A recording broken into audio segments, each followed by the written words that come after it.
saya Dwi Rahmat Raharjo, jabatan saya Kepala Urusan Danarta. Struktur organisasi pemerintah Girikerto. Pak, saya akan memulai wawancaranya. Silakan. Ya, Pak. Untuk pertanyaan yang pertama, sumber pendanaan anggaran di Desa Girikerto bersumber dari mana saja? Oh, itu. Baik, Mas Asta.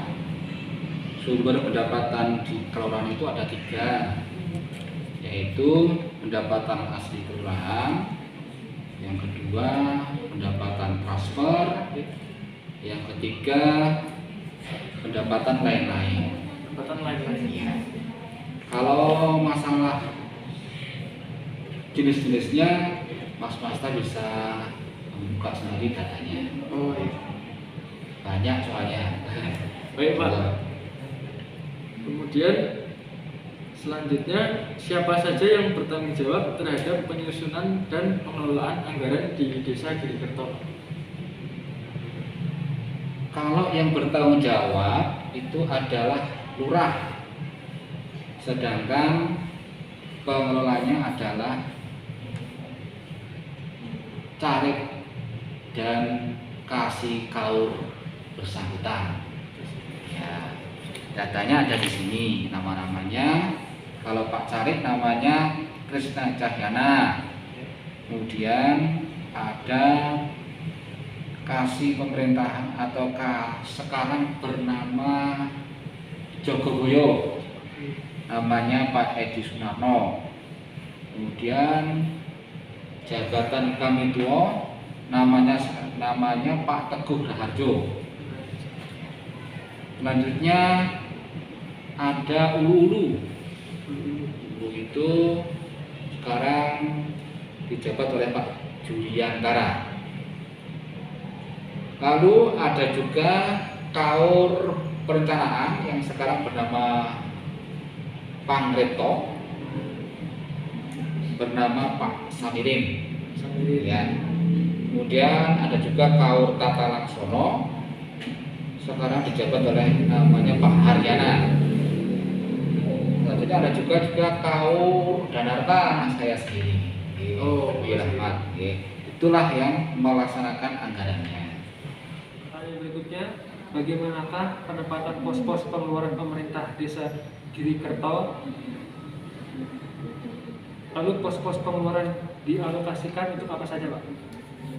Oh, itu di Kelurahan Girikerto tahun 2020 untuk pos-pos anggarannya kita bagi menjadi 5. Yang pertama 5 bidang maksud saya, nggih. Yang pertama bidang penyelenggaraan pemerintahan desa.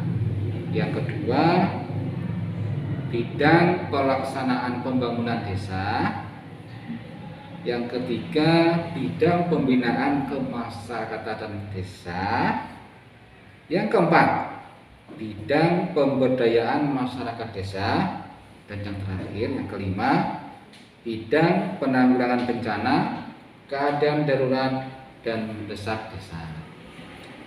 Sedangkan yang terbesar, anggaran yang terbesar tahun anggaran 2020 adalah bidang penyelenggaraan pemerintah desa. Demikian Mas Wisnu. Ada pertanyaan lain? Pertanyaan berikutnya yaitu hal-hal apa yang perlu dipertimbangkan dalam penyusunan dan pengalokasian anggaran. Lalu apakah juga melibatkan masyarakat di Desa Girikerto? Oh, itu. Dalam penyusunan anggaran, pemerintah kelurahan itu mempertimbangkan namanya Mas Wisnu ya, RKP Desa tahun 2020. RKP Desa itu artinya rencana kerja pemerintah desa pada tahun 2020. Jadi setiap anggaran yang kita keluarkan atau kita rencanakan untuk dianggarkan itu harus mengacu pada RKP desa ini. Untuk detailnya nanti bisa dibuka sendiri Mas G, saking banyaknya, saking tebalnya. Kemudian apakah masyarakat terlibat? Ya Mas, masyarakat terlibat. Pemerintah kelurahan itu melibatkan masyarakat untuk menyusun RKP desa ini. Namanya musyawarah pembangunan desa. Dalam musyawarah itu semua komponen masyarakat kita libatkan. Misalnya LPMD, Lembaga Pemberdayaan Masyarakat Desa. Ada namanya PKK, Pemberdayaan Kesejahteraan Keluarga. Ada juga Karang Taruna, ada juga RT RW, ada juga Linmas dan sebagainya. Kita undang semua walaupun mereka hanya perwakilan. Diundang dalam rangka musyawarah menentukan arah pembangunan pada tahun 2020. Namanya itu kegiatannya musyawarah pembangunan desa. Gitu Mas. Baik Pak, terima kasih. Pertanyaan yang berikutnya, Ya. kalau menurut Bapak sendiri, alokasian pengeluaran anggaran di Desa Girikerto ini apakah sudah baik, Pak? Baik, sudah sesuai dengan aturan karena sudah terbukti disetujui oleh Bupati. Ya, sudah bisa dapat kesempatan. Lalu Pak, upaya atau cara apa yang dilakukan oleh pemerintah Desa Girikerto ini dalam mengelola anggaran supaya pengalokasian dananya itu tepat sasaran, Pak? Baik, Mbak Ivana, itu kita melakukan beberapa hal.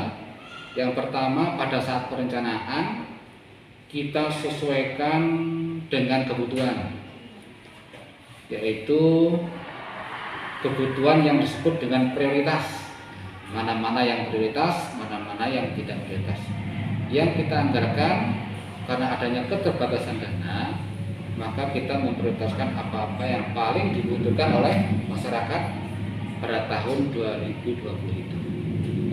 Kemudian setelah perencanaan kita juga melaksanakan anggaran tersebut, membelanjakan anggaran-anggaran yang ada sesuai dengan yang sudah ditulis di dalam APBK, anggaran pendapatan belanja kelurahan.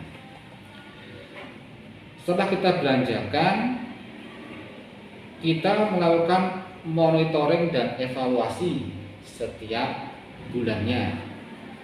Kita mengadakan rapat internal apakah kegiatan ini atau kegiatan itu sudah sesuai dengan rencana. Kemudian apakah kegiatan itu sudah sesuai dengan peruntukannya. Dan kita juga harus melihat output apa yang dihasilkan dari kegiatan anggaran tersebut, sehingga alokasi anggaran tersebut menjadi lebih tepat sasaran. Demikian Pak.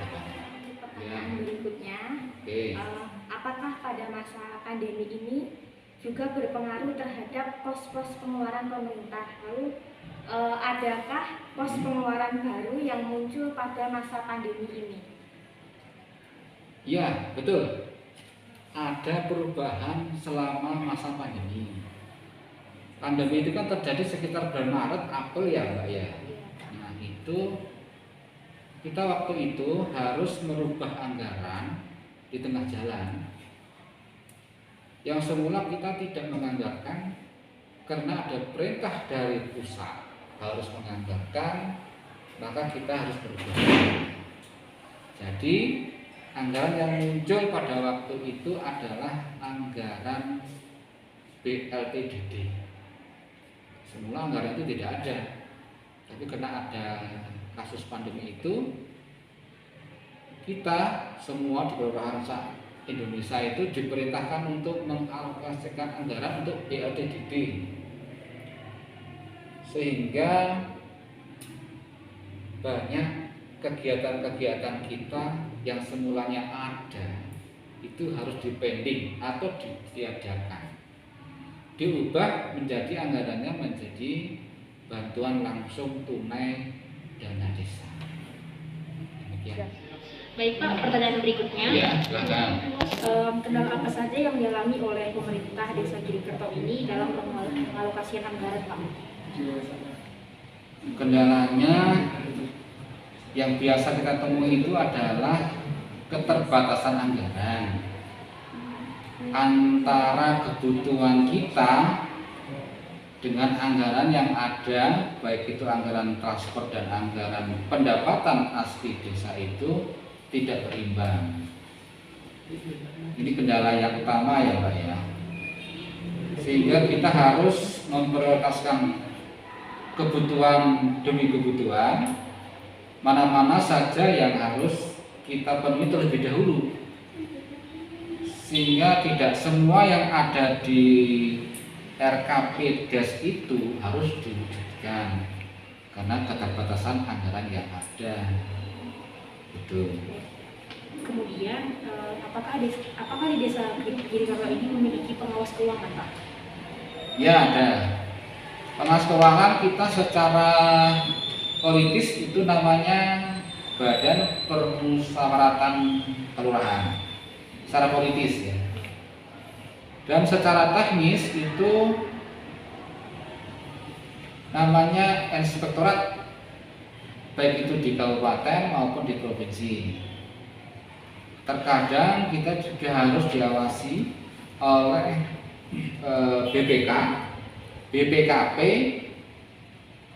bahkan KPK. Kita pemerintahan kelurahan kita itu pernah menerima, kita jadikan sampel, diawasi oleh KPK. Pernah juga seperti itu. Baik Pak, itu saja. Terima kasih Pak. Ya.